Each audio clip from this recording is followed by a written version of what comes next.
Have you ever reached that point where both of you just stop talking? No fight, no dramatic breakup, just silence. It feels strange. One day your phone used to light up with their messages, and now it's just blank. No notifications, no calls, no effort, only the echo of your own thoughts. And the strangest part is, you don't even know who stopped first. It just happened. But here's the truth most people never realize. That silence you're in is not empty. It's full of lessons, full of power. Because when two people stop contacting each other, the game changes completely. This is not about revenge. It's not about playing hard to get. It's something deeper, a psychological shift that reveals who you really are and how much control you have over your emotions.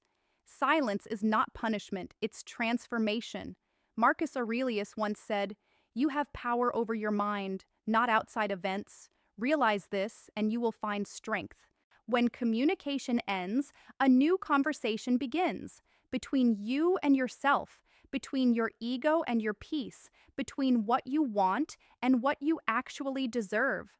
Silence removes the noise, it removes the drama, and it forces you to face the truth, not about them, but about you. Maybe you were the one chasing, maybe you were always the one trying to keep things alive, but when you stop reaching out, something powerful happens. You start realizing your strength. That's where emotional maturity begins. That's where Stoicism becomes real. Seneca said, "He who conquers himself is the mightiest warrior." And right now, you're not fighting them. You're fighting your impulses, your need for validation, your urge to react. You are reclaiming your peace. Sometimes endings don't arrive with a storm. They arrive quietly. No shouting, no goodbye. Just a slow fading out. Conversations that once felt alive now feel like ghosts in a chat box. What was once warm becomes still. Not dead, just frozen. At first, you don't notice it. You tell yourself they're busy, you wait, you check your phone more than you admit. But slowly, reality becomes clear. They are not reaching out, and neither are you. And in that silence, something changes.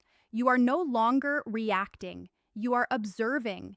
You are no longer chasing. You are watching.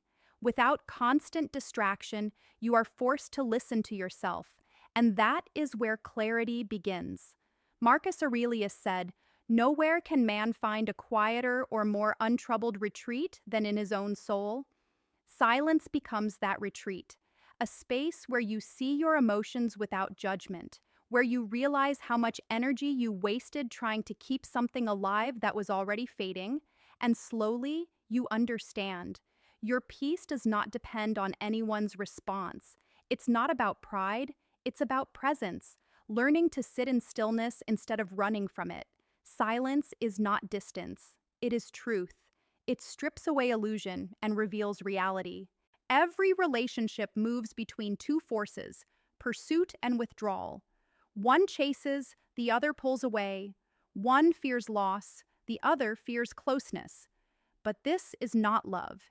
It is fear disguised as attachment. And silence breaks this cycle.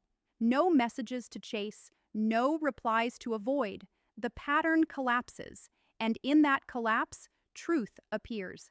The chaser realizes how much self-worth was tied to being chosen. The avoidant realizes that distance does not bring peace. It brings emptiness. Epictetus said, "It's not what happens to you, but how you react to it that matters."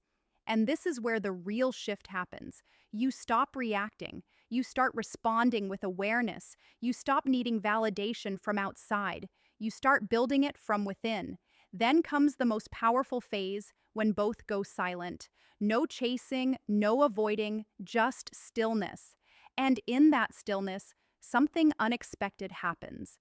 The emotional tension disappears. The tug of war ends. And for the first time, both people are left alone with themselves. At first, it feels uncomfortable, but slowly, clarity replaces confusion. The anxious mind calms down. The avoidant loses control of the distance they once relied on, and both are forced to face their own emotions without distraction. Marcus Aurelius said, "Look well into yourself. There is a source of strength which will always spring up if you will always look there. That is what silence does. It turns your attention inward. It builds self-awareness. It teaches emotional control. And most importantly, it shows you that your worth was never dependent on anyone else.